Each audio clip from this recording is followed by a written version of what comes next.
Parfois, l'amour trouve un moyen de revenir. Ceci est une œuvre de fiction inspirée d'histoires réelles. Son but est d'offrir consolation, réflexion et connexion émotionnelle. Elle ne remplace pas les conseils médicaux, psychologiques ou spirituels professionnels. Avez-vous déjà ressenti que quelqu'un qui s'en est allé essaie encore de vous atteindre d'une manière ou d'une autre, comme s'il y avait un espace invisible entre ce que nous comprenons comme vie et quelque chose au-delà? Et dans cet espace, l'amour refusait de disparaître. Je m'appelle Camille Dubois, j'ai 29 ans, je suis coordinatrice marketing et je vis à Lyon, dans le Rhône.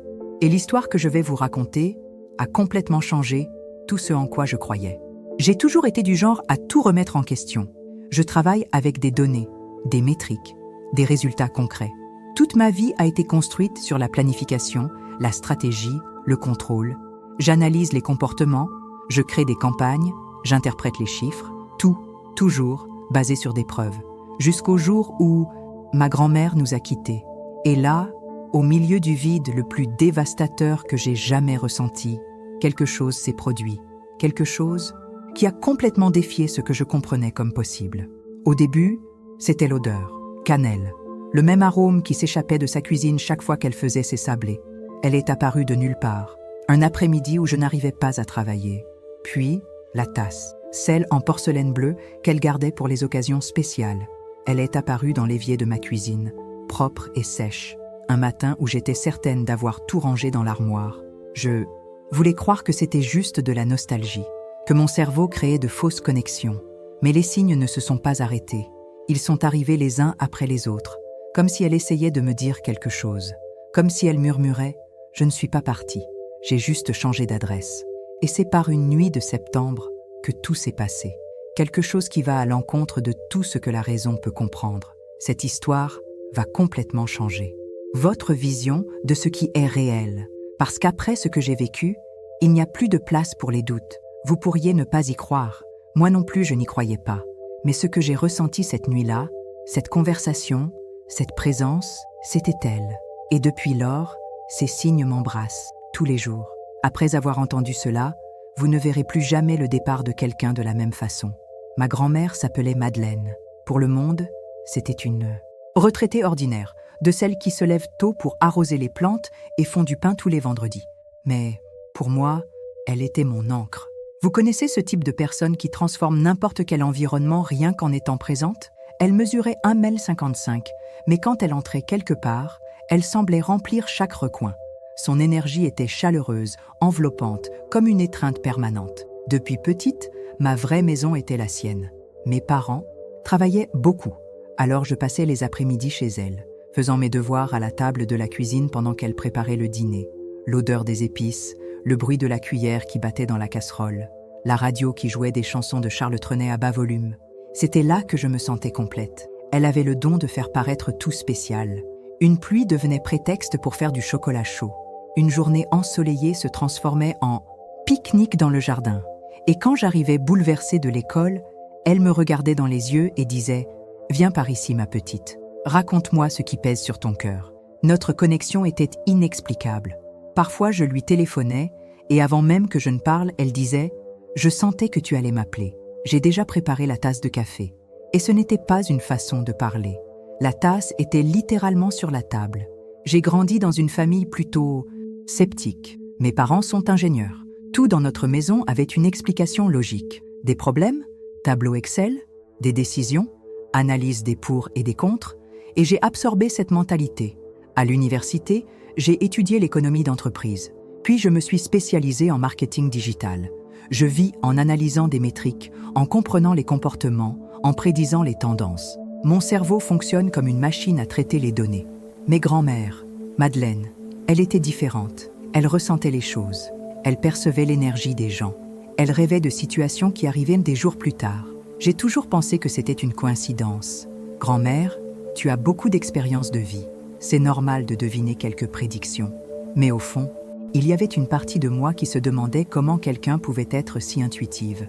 Elle vivait seule dans une petite maison, mais accueillante. 2 chambres, salon avec canapé au crochet, cuisine qui sentait éternellement la cannelle, et un jardin à l'arrière où elle cultivait des herbes aromatiques et des fleurs. Elle disait que les plantes lui parlaient. Ces dernières années, l'âge s'est fait sentir. Elle est devenue plus lente, plus fatiguée. Les promenades jusqu'au marché se sont raccourcies. Les recettes qu'elle faisait de mémoire ont commencé à avoir besoin de papier. Mais la lucidité, intacte, l'intuition, plus aiguë que jamais. Ces dernières semaines, elle disait des choses étranges. « Camille, quand je partirai en voyage, ne sois pas triste. Je t'enverrai des nouvelles. » Je pensais que c'était juste une façon poétique de parler de l'avenir. Je n'imaginais pas que c'était littéralement vrai. Ma routine incluait de lui rendre visite 3 fois par semaine. J'apportais les courses, j'aidais avec les médicaments, je lui tenais compagnie. Mais, sincèrement, celle qui recevait le plus d'affection, c'était moi. Elle m'écoutait parler des problèmes du travail, des relations qui ne marchaient pas, des insécurités que je gardais pour moi seule.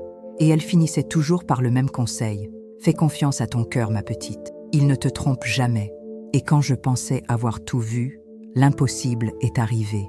C'était une personne qui avait vécu 81 ans en étant exactement comme elle était, sans filtre, sans masque, sans peur de ressentir. Et peut-être pour cela, quand elle nous a quittés, c'était comme si un morceau du monde avait perdu sa couleur, comme si les choses continuaient à fonctionner, mais sans cette énergie qui rendait tout digne d'être vécu. Je n'étais pas préparée. Personne ne l'est jamais. Mais après ce qui s'est passé, j'ai compris que peut-être la préparation n'est pas le point. Peut-être que le point, c'est être ouverte à l'impossible, à l'inexplicable, à l'amour qui trouve un moyen de continuer, même quand tout semble fini.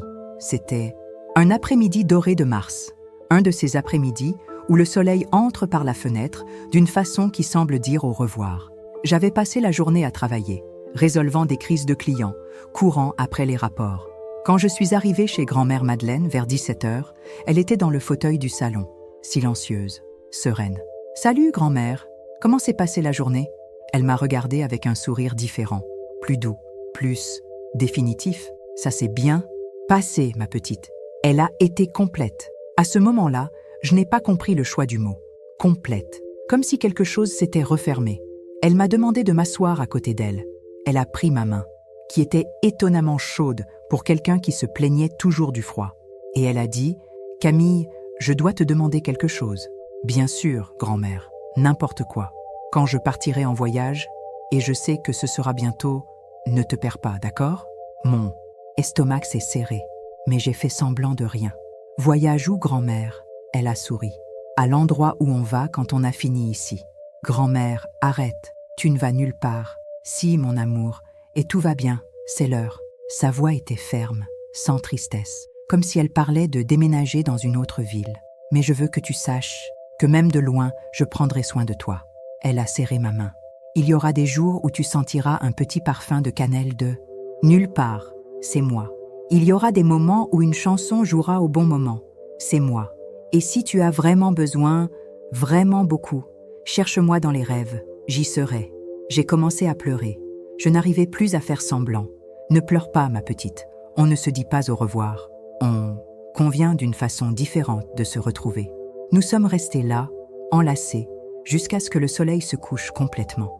Je ne voulais pas partir, mais elle a insisté. « Va te reposer, demain tu reviens. » Seulement demain n'est pas arrivé à temps.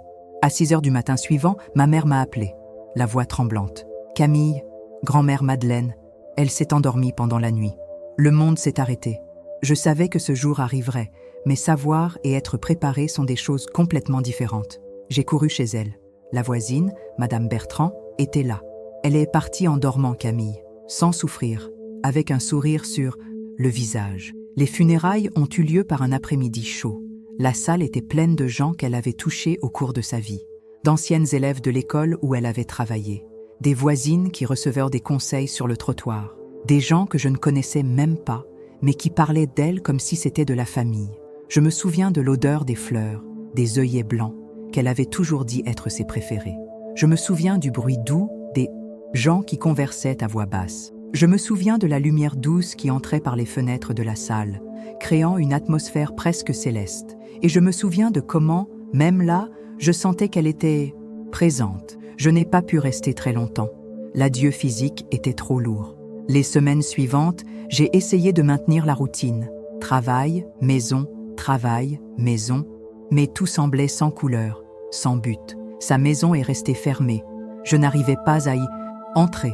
C'était comme si je m'attendais encore à la trouver dans le fauteuil, souriante et me demandant si je voulais un café. C'est alors que les signes ont commencé. D'abord, subtils. J'étais au supermarché, passant dans l'allée des épices. Soudain, une forte odeur de cannelle. J'ai regardé autour. Aucun paquet ouvert. Personne qui cuisinait. Mais l'odeur était là, enveloppante, familière. Puis, à la maison. J'ai ouvert le robinet de la cuisine et j'ai trouvé la tasse bleue de grand-mère Madeleine dans l'évier. Propre, sèche, positionnée comme si quelqu'un venait de l'utiliser. Je savais que je ne l'avais pas mise là. Je savais que je n'avais encore rien pris de chez elle. Mais elle était là. J'ai essayé de rationaliser. Peut-être que je l'ai prise sans m'en rendre compte. Peut-être que quelqu'un l'a apportée. Mais les explications ne collaient pas. Ce qui s'est passé ensuite va à l'encontre de tout ce que la raison peut comprendre. Parce que les signes ne se sont pas arrêtés là. Ils se sont intensifiés. Comme si quelqu'un essayait de me prouver que le départ n'était pas la fin. C'était juste un changement de fréquence. C'était le milieu de la nuit. 12 septembre, 2h33 du matin. Cette heure est gravée dans mon âme. J'étais dans une de ces nuits d'insomnie qui étaient devenues routine depuis qu'elle était partie. Allongée dans le lit, regardant le plafond, pensant à 1000 choses et à rien en même temps. Soudain, je me suis réveillée. Je ne sais pas comment l'expliquer, parce que je ne dormais même pas vraiment. Mais c'était comme si quelqu'un avait murmuré mon nom très doucement. La chambre était différente. La température avait changé. Il ne faisait ni froid ni chaud, mais accueillant. Comme quand vous entrez dans une maison et sentez que vous êtes la bienvenue. La première chose que j'ai remarquée, c'était l'odeur. Cannelle, forte, douce, enveloppante. Exactement comme sentait la cuisine de grand-mère Madeleine quand elle faisait ses sablés. Je me suis assise sur le lit. Le cœur battait lentement, mais fermement. Ce n'était pas de la peur, c'était de l'attente. « Grand-mère » ai-je murmuré dans l'obscurité. Aucune réponse avec des mots. Mais l'air a encore changé. Il est devenu plus dense, plus présent. Je me suis levée et suis allée au salon. Chaque pas semblait guidé par une force qui n'était pas la mienne. Les pieds nus sur le sol froid, mais je ne sentais pas le froid. Je sentais la protection. Quand je suis arrivée au salon, tout était sombre, mais il y avait une lumière douce qui venait de quelque part que je n'arrivais pas à identifier. Ce n'était pas de la rue, ce n'était pas de la lune. C'était une lumière interne. Et puis, c'est arrivé. L'atmosphère s'est ouverte. Je ne sais pas comment mieux le décrire. C'était comme si la réalité avait créé une brèche, un espace entre ce que je connaissais comme possible et quelque chose au-delà. Soudain, je n'étais plus dans mon salon. J'étais dans une cuisine, la cuisine de grand-mère Madeleine, mais pas comme elle était ces derniers temps. C'était comme dans les années où j'étais enfant, tout plus coloré, plus vivant, plus présent, les fourneaux allumés, l'odeur de pain dans l'air, la radio qui jouait doucement, et là, de dos, remuant quelque chose dans une casserole, elle, ma grand-mère, plus jeune, cheveux plus foncés, mouvements plus agiles, elle portait le tablier à fleurs que j'aimais tant quand j'étais petite. Elle s'est retournée et a souri. « Tu arrives au bon moment, ma petite. Le café est prêt. » Mes yeux se sont remplis immédiatement. Je voulais courir, embrasser, crier, pleurer, mais mon corps n'obéissait pas. C'était comme si je flottais. « C'est réel ?» ai-je réussi à demander. « C'est aussi réel que ça doit l'être », a-t-elle répondu, avec cette sagesse que seule elle avait. Elle s'est approchée. Elle m'a embrassée. C'était une étreinte physique, avec odeur, avec chaleur, avec le poids familier de ses bras autour de moi. Nous sommes restés ainsi pendant un temps que je ne sais pas mesurer. Cela pouvait avoir été des secondes ou des heures. Puis, elle m'a guidée à la table de la cuisine, la même table où je faisais mes devoirs quand j'étais enfant. Elle a servi le café dans 2 tasses, l'une d'elles était la bleue, qui était apparue dans mon évier. « Tu ressentais mon absence ?» a-t-elle demandé avec un sourire affectueux. « Trop, grand-mère, trop. Je sais, c'est pour ça que je suis venue. Mais comment ? Tu es partie ? Je suis partie d'ici. » Elle a montré son propre corps, mais pas de toi. Elle a montré mon cœur. Elle a pris ma main, chaude, réelle. Camille, la vie ne s'arrête pas quand le corps se fatigue. La vie continue ailleurs, et l'amour, celui-là continue partout. Mais je ressens tellement ton absence, tous les jours. Et moi, je sens ta présence. Tous les jours, Chaque fois que tu penses à moi, je le sens. Chaque fois que tu souris en te souvenant de quelque chose qu'on a vécu ensemble, je souris aussi. Tu me vois, je te vois, et je prends soin de toi. Tu pensais que c'était une coïncidence, cette proposition de travail, arrivée juste quand tu en avais besoin? Ou ce jour où tu as oublié ton portefeuille et un inconnu a payé ton bus? Je me souvenais des deux situations et de tant d'autres petites chances que j'avais eues ces dernières semaines. C'était toi? C'était l'univers qui répondait à mes demandes. Elle a souri. On a quelques contacts là-haut, tu sais? J'ai ri. Pour la première fois en semaine, j'ai vraiment ri. Grand-mère, est-ce que je deviens folle? Tout cela est-il réel? Tu te réveilles, ma petite. La plupart des gens vivent en dormant face à ces possibilités. Mais quand la douleur est assez grande, le cœur s'ouvre. Et alors, on arrive à se retrouver. Et tu viens? Toujours quand j'en ai besoin? Je suis toujours là. Parfois, tu ne t'en rends pas compte parce que tu es distraite par la tristesse. Mais je ne suis jamais partie. Comment ça? Tu te souviens de ce jour où tu pleurais au travail et soudain, cette chanson que je te chantais quand tu étais petite a commencé à jouer? Je me souvenais. La vie en rose, d'Édith Piaf. Elle avait joué à la radio du bureau, sur une station qui ne passait jamais de musique française classique. C'était moi qui demandais à l'univers de te rappeler que tu n'es pas seule. Et l'odeur de cannelle? Celle-là, c'est plus facile. C'est ma signature. Elle a ri.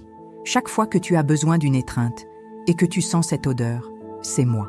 Et la tasse? Ah, ça c'était une petite espièglerie de ma part. Je voulais que tu saches que je continue à boire le café. Seulement maintenant, c'est un café métaphysique. Nous avons ri ensemble, comme on faisait toujours. Grand-mère, comment vais-je vivre sans toi? Avec moi en toi, dans les choix que je t'ai appris à faire, dans le courage que tu as déjà, mais que tu oublies parfois, dans l'intuition dont je t'ai toujours dit de te fier. Mais quand arrive cette nostalgie étouffante, alors tu arrêtes tout ce que tu fais, tu fermes les yeux et tu m'appelles. Je t'enverrai un signe. Quel genre de signe? Ça peut être un papillon, une chanson, une personne qui dit exactement ce que tu as besoin d'entendre. Ou un rêve comme celui-ci? C'est un rêve? C'est une rencontre? Les rêves ne sont qu'une des portes qu'on utilise pour se rendre visite. Nous avons parlé de tant de choses, des erreurs que je pensais avoir commises, des décisions que j'avais peur de prendre, de l'avenir qui semblait incertain sans elle. Et pour chacune de mes peurs, elle avait une parole de réconfort. Pour chaque doute, une certitude. Camille, tu es venue ici pour une mission. Quelle mission? Répandre ce que je t'ai enseigné, prendre soin de ceux qui en ont besoin, utiliser ta sensibilité pour toucher les cœurs. Mais je travaille dans le marketing, grand-mère. Et le marketing, ça ne consiste pas à toucher les cœurs. Elle a souri. Tu peux utiliser n'importe quelle profession pour répandre l'amour, ma petite. Et toi, qu'est-ce que tu fais là-bas? J'aide d'autres personnes comme toi, qui ont perdu quelqu'un et ont besoin de savoir que l'amour continue. C'est un travail magnifique. Vous avez du travail là-bas? Nous avons des missions. Et la mienne, c'est de prendre soin de ceux que j'aime. Cela t'inclut, pour toujours. À ce moment-là, la cuisine a commencé à s'éclaircir, comme si l'aube se levait. Il est temps que tu reviennes. Je ne veux pas, je sais, mais tu as des choses à faire là-bas, et je suis sûre que tu les feras magnifiquement. Elle s'est levée. Elle m'a donné une autre étreinte, longue, serrée. Chaque fois que tu te regardes, dans le miroir, et que tu vois mes yeux dans les tiens, souviens-toi que je suis là. Je t'aime, grand-mère, et moi je t'aime, pour toujours et un jour de plus. La lumière est devenue plus intense. Elle s'éloignait, mais continuait à sourire. Jusqu'à notre prochain café, ma petite. Et comme une brise douce, tout s'est dissous. Je me suis réveillée sur le canapé du salon, avec une couverture sur moi que je ne me souvenais pas avoir prise. Et à côté, la tasse bleue, avec un reste de café au fond, encore chaud. L'odeur de cannelle flottait dans l'air, et j'ai su, avec une certitude absolue, ce n'était pas un rêve, c'était des retrouvailles, un rappel, une promesse. C'est ainsi que tout ce que je pensais sur la vie est devenu poussière. Parce qu'à ce moment-là, j'ai compris. L'amour est la seule chose qui ne meurt jamais. Il change juste d'adresse. Après cette rencontre, ma vie s'est reconstruite. Pas du jour au lendemain, mais lentement, comme une plante qui trouve la lumière après longtemps dans l'ombre. C'est ainsi que les signes ont commencé. Discrets, mais trop intenses pour être ignorés. Le premier est arrivé 3 jours après. J'étais dans les embouteillages, rentrant du travail, quand un papillon orange s'est posé sur le pare-brise de ma voiture, au milieu des embouteillages, en centre-ville. Il est resté là, immobile, à me regarder, pendant plus de 5 minutes. Quand le feu est passé au vert et que j'ai commencé à bouger, il a volé en cercle autour de la voiture avant de disparaître. Je me suis souvenu immédiatement de ce que grand-mère Madeleine avait dit. Ça peut être un papillon. J'ai souri pour la première fois en conduisant. Le deuxième signe est arrivé un lundi difficile. J'étais dans une réunion tendue au travail. Le client était mécontent, les délais serrés, la pression forte. Au milieu de la discussion, soudain, la vie en rose a commencé à jouer sur le téléphone de quelqu'un. Latfé. Même chanson, celle qu'elle chantait, celle qui avait joué à la radio du bureau des semaines avant. Tout le monde s'est arrêté pour voir d'où venait le son. C'était le téléphone de la stagiaire, qui était rouge de honte. Désolé tout le monde, je n'ai aucune idée de comment c'est arrivé. Le téléphone était en mode silencieux. Je savais comment c'était arrivé. Le troisième signe a été plus intense. J'étais à la queue au supermarché, achetant des ingrédients pour faire un dîner. Simple. Devant moi, une dame âgée fouillait dans son sac, cherchant de l'argent. Elle était visiblement embarrassée parce qu'elle ne trouvait pas son portefeuille. Sans réfléchir, je me suis proposé de payer ses courses. C'était peu de choses. Du lait, du pain, du beurre. Elle m'a regardé dans les yeux et a dit « Ta grand-mère doit être très fière de toi. » Mon cœur s'est arrêté. « Comment ça ? Je ne sais pas. » Elle a souri. « C'est ce qui m'est venu à l'esprit quand tu t'es proposé d'aider. » Et elle est partie, me laissant là, paralysée. Les signes se sont multipliés. Il y a eu cette fois où je nettoyais l'appartement et j'ai trouvé, sous le canapé, un morceau de papier avec l'écriture de grand-mère Madeleine, une recette de gâteau aux carottes. Je n'avais aucune idée de comment il était arrivé là.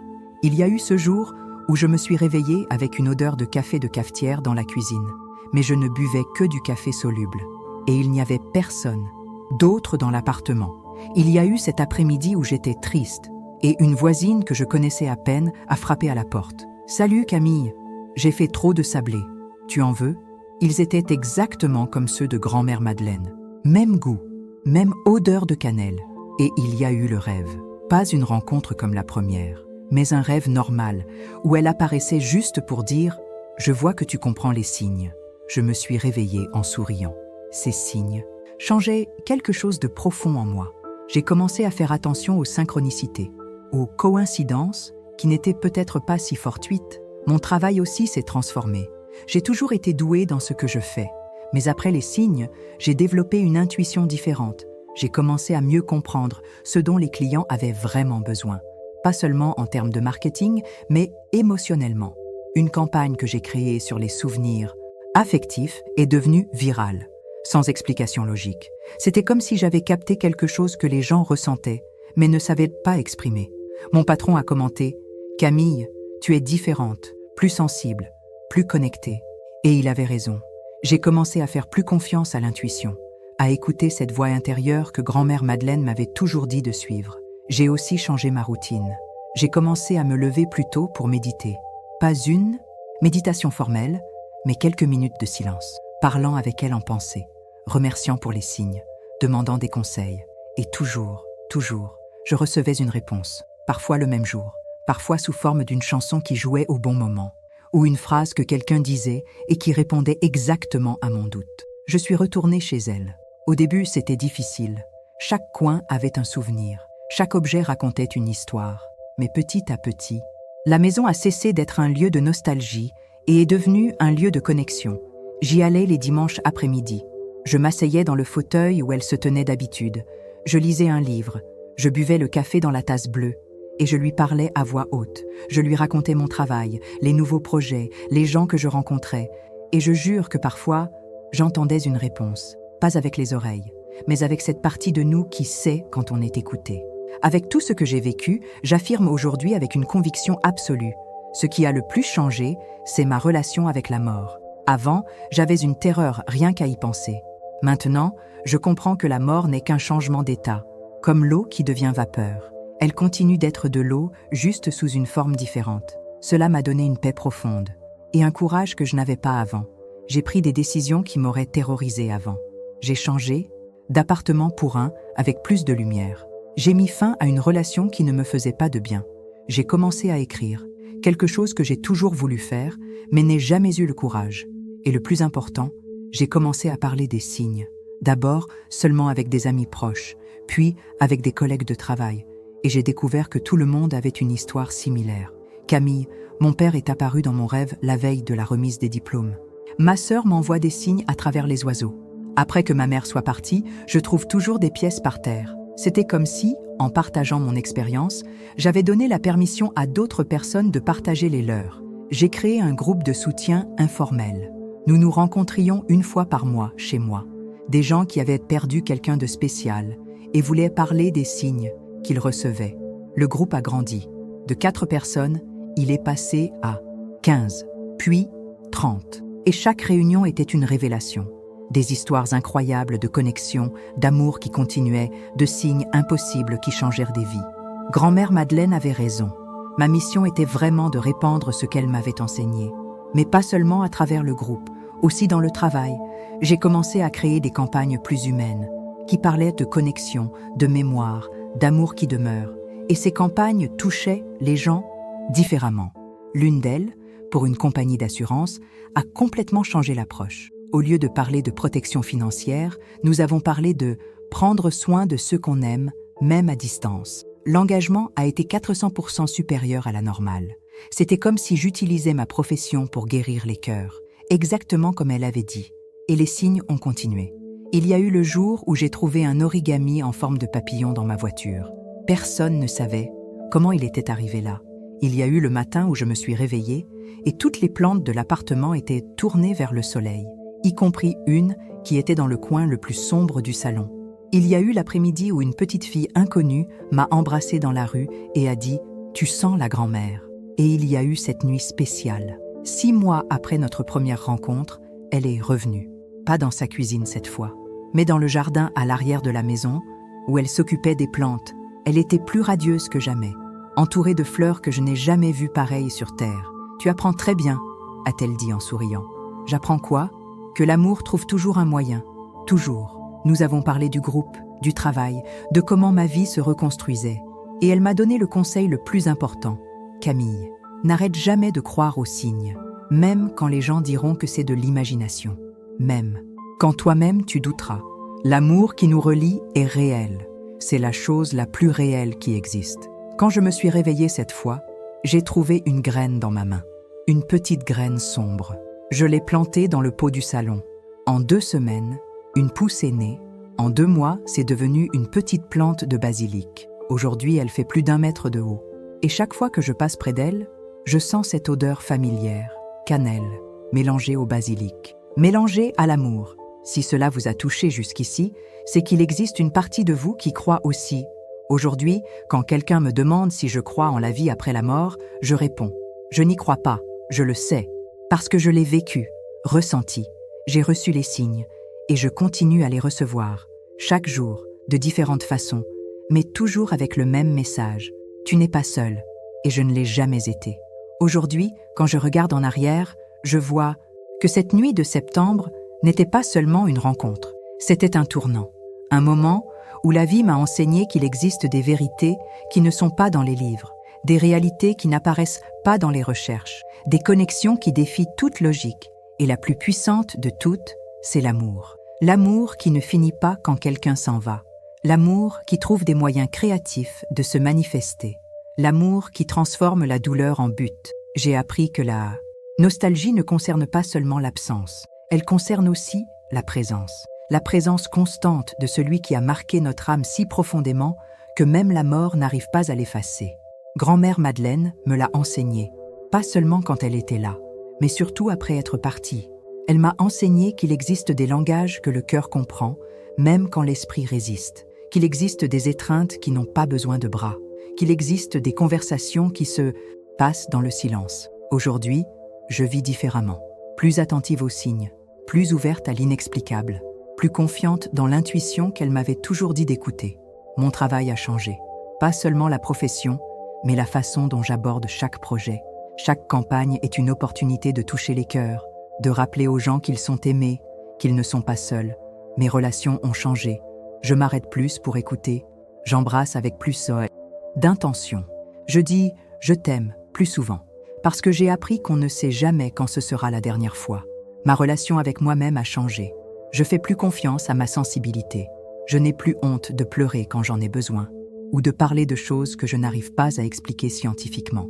Et surtout, je n'ai plus peur de la mort, parce que je sais que ce n'est pas la fin.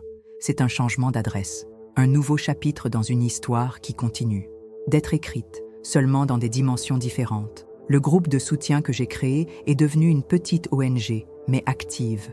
Nous aidons les gens en deuil à comprendre que les signes qu'ils reçoivent sont réels, que l'amour continue, qu'ils ne deviennent pas fous.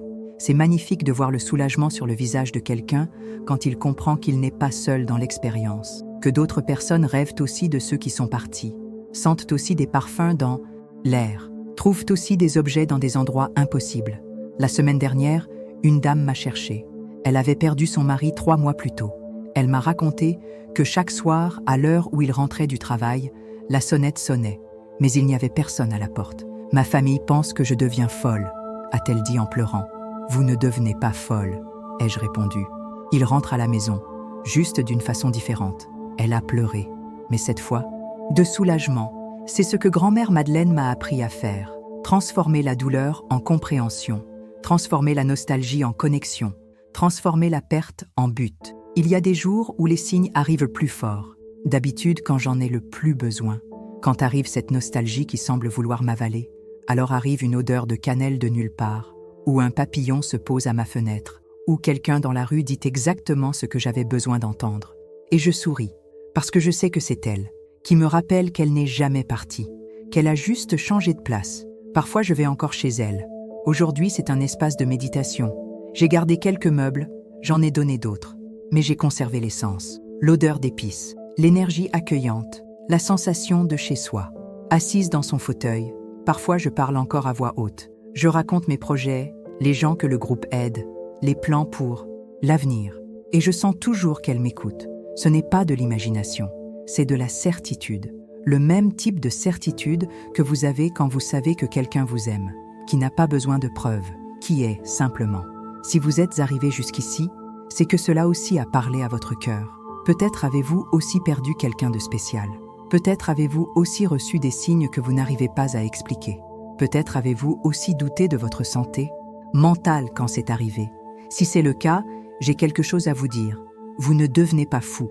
Vous n'imaginez pas. Ce que vous ressentez est réel. L'amour est la force la plus puissante de l'univers. Et il ne respecte pas les barrières physiques, ni les limitations de temps et d'espace. Quand quelqu'un qu'on aime s'en va, une partie d'eux reste avec nous, pas seulement dans le souvenir, mais dans l'énergie, dans la vibration, dans la connexion qu'on a créée au cours de la vie.